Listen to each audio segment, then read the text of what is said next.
I'm Anil Kumar, sharing with you some questions which are important from new SAT point of view. So if you are preparing for such a test, you may go through this list of videos where I've covered 40 different types of questions. The question here is on rational functions.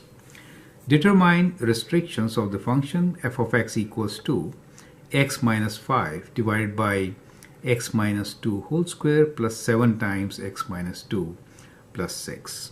You can always pause the video, answer the question, and then look into my suggestions.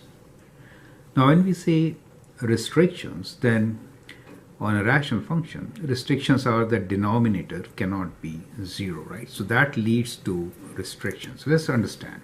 So restriction means denominator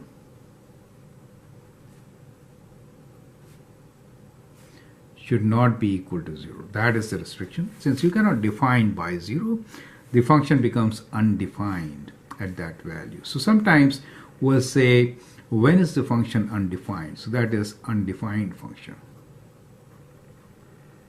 So at times you may come across the word undefined also. Now, so numerator could be anything. Numerator could be 0 also. That's not a problem. Only the denominator. So what we will do in this case is that we will analyze the denominator. So we are trying to say that x minus 2 whole square plus 7 times x minus 2 plus 6. That's the denominator. That should not be equal to 0, right? This leads to restriction.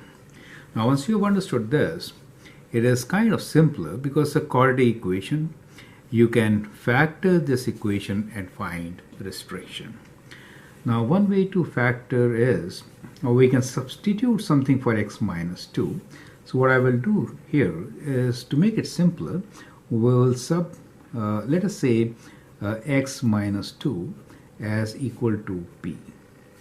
So in that case, I can write this equation as p squared plus 7p plus 6, and that should not be equal to 0. To factor, we could use product and sum, right? So we're looking for two numbers whose product, let us say two numbers are a and b. So a times b should be equal to 6, and a plus b should be equal to 7. The two numbers which satisfy this condition will be 6 and 1. So if I add them, I get 7, and if I multiply, I get 6. So I could factor this as p plus 6 times p plus 1. So this is one of the factoring techniques.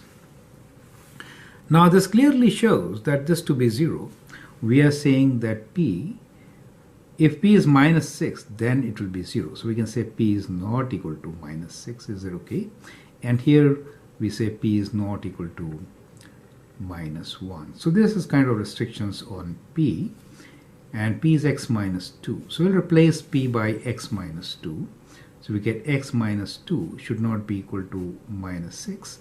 And when you solve it, you get x should not be equals to minus 6 plus 2, or x is not equals to minus 4, right?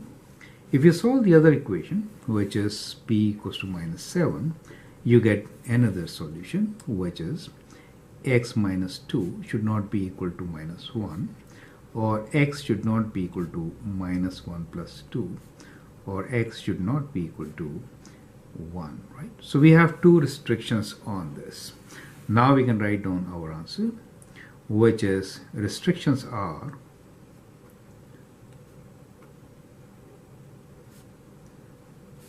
x equals to minus 4 and x equals to 1. So if I put x equals to minus 4 here, I'll get 0 in the denominator.